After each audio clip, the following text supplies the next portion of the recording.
जिसको TRS party और हमारी पार्टी ने दिया, जिसको स्पीकर साहब ने कबूल किया। सर, मैं 11 पॉइंट आपके सामने रखूंगा जो मैं बताने की कोशिश करूंगा कि क्यों हम इस तहरीक अदम एतमाद की तायीद में और मोदी हुकूमत की मुखालिफत में खड़े हैं। सर, हालिया दिनों में हमारे मुल्क में ट्रेन में एक वर्दीपोश दहशतगर्द ने अपने सीनियर मीना साहब का कत्ल करने के बाद ट्रेन के कंपार्टमेंट में जाकर नाम पूछकर, चेहरे पर दाढ़ी देखकर, कपड़े देखकर उनको कत्ल कर दिया और उसके बाद उसने कहा कि इस देश में रहना है तो मोदी को वोट देना पड़ेगा। मैं हुकूमत से जानना चाहूंगा कि क्या ये अक्सरियती तबके की एक्सट्रीमिज्म और रेडिकलाइजेशन की बेहतरीन मिसाल नहीं है, और अगर है तो फिर हुकूमत इस पर क्या करेगी। सर, हमारे आइन में, संविधान में लिबर्टी ऑफ कॉन्शियस को लिखा गया, तमहीद में, यानी जमीर की आजादी का जिक्र किया गया है। मैं हुकूमत से और खास तौर से वजीर आजम से जानना चाहता हूं कि कहां गया इस हुकूमत का जमीर, कॉन्शियस जिसको अंग्रेजी में कहते हैं, जब नूह में 750 इमारतों को बगैर ड्यू प्रोसेस फॉलो किए उनके इमारतों को मुनज़्ज़म कर दिया गया, और इसलिए कि वो मुसलमान थे, पूरे के पूरे इलीगल थे। इसीलिए पंजाब की हाईकोर्ट, हरियाणा की हाईकोर्ट ने कहा कि ये एथनिक क्लेंसिंग है। इसकी एक बेहतरीन मिसाल है उस हुकूमत की। तीसरी है कि इस मुल्क में एक नफरत का माहौल, बल्कि एक आतिश को पैदा कर दिया गया, मुसलमानों के खिलाफ नफरत का माहौल। ये 9 साल का इनका ये कारनामा है।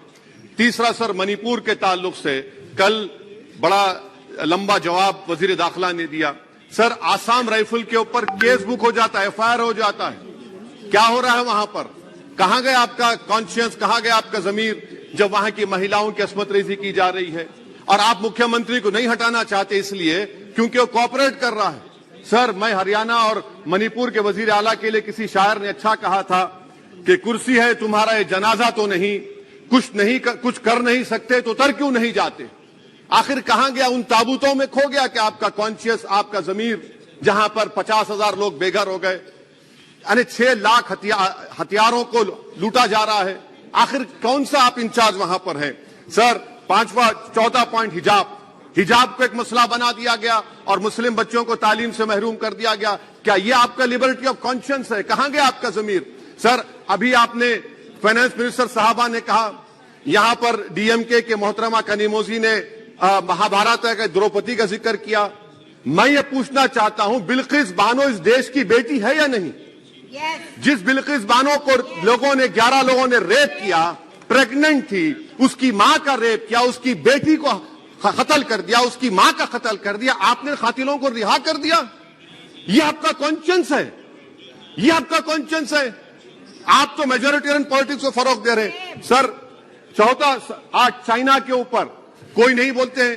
प्रधानमंत्री मोदी ने उस वक्त 2013 में, जब प्रधानमंत्री नहीं थे, कहा था कि समस्या बॉर्डर पर नहीं, दिल्ली में है। अगर हम अपनी जमीन पर हैं तो डिसएंगेजमेंट क्यों कर रहे हैं? क्या आज चीन हमारी जमीन पर नहीं बैठा है? क्या आज चीन से आप बातचीत कर रहे हैं? आप डिसएंगेजमेंट कर दिए। बताइए डी एस्केलेशन, डी इंडक्शन कब होगा? मैं आपके जरिए से हुकूमत को बता रहा हूं कि अगर प्रधानमंत्री ने अहमदाबाद में शी जिनपिंग को बुलाकर झूला झुलाया था, क्या हुआ? क्या नतीजा निकला उसका? चेन्नई दिखाया, क्या नतीजा निकला? सर, इसलिए चीन पर बोलिए, चीन को उखाड़ कर फेंकिए। सर, और एक पॉइंट जिस पर मैं मुखालिफ तायीद में खड़ा हूं, हाई इन्फ्लेशन है इस मुल्क में, हाई अनएम्प्लॉयमेंट है, स्टैग्नेटिंग कंजम्पशन है। इसकी वजह से महिलाओं में हाई एनीमिया लीड कर रहा है। ये हुकूमत इसकी जिम्मेदार है। सर, कुलभूषण जाधव कहां है? पाकिस्तान में बैठा है, आप क्यों नहीं लेके आते? आप विश्वगुरु कहते हैं, कुलभूषण जाधव को भूल गए आप। कतर में 8 नेवी ऑफिसर 1 साल से जेल में हैं, आप नहीं ला सके उनको। सर, और एक चीज, 1991 का प्लेसेस ऑफ वर्शिप एक्ट इस ऐवान में पास किया गया था कि तारीख के जख्मों को नहीं खुरेदा जाएगा। आप खुरोद रहे हैं उनको। मैं आपको इंतबाह दे रहा हूं, वार्न कर रहा हूं, इस मुल्क को 90 के दहे में मत लेकर जाइए।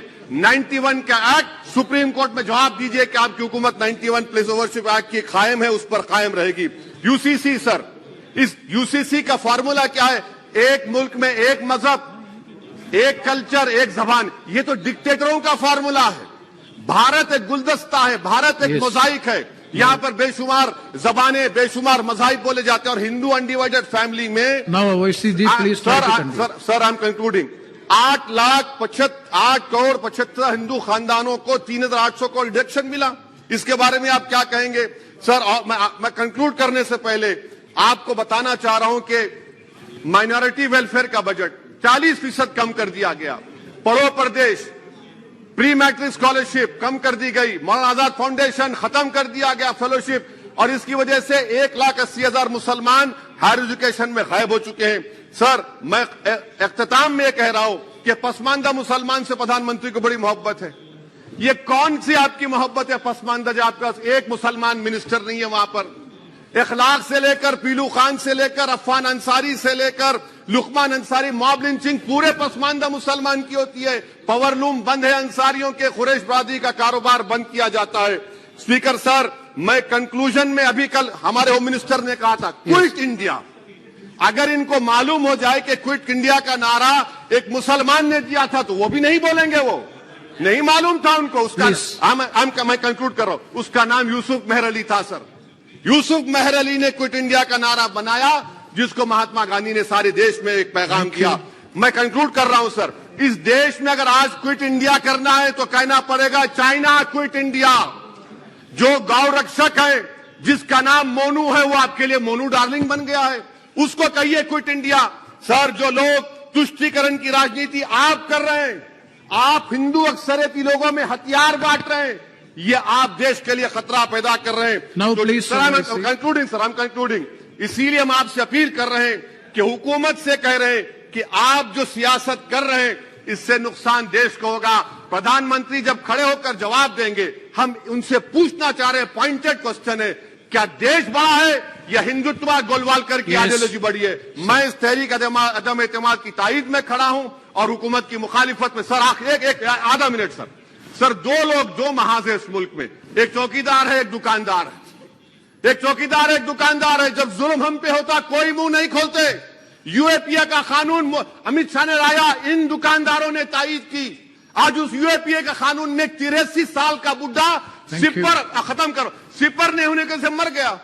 आखिर कब तक दुकानदार और चौकीदार हमारी लाशों पर सियासत? सर, हम कंक्लूडिंग, कब तक सियासत करेंगे? अगर आप जुल्म के खिलाफ आवाज नहीं उठाएंगे तो आपकी दुकानदारी नहीं चलेगी, चौकीदार को बदलेंगे, तीसरा महाज करेगा। शुक्रिया सर।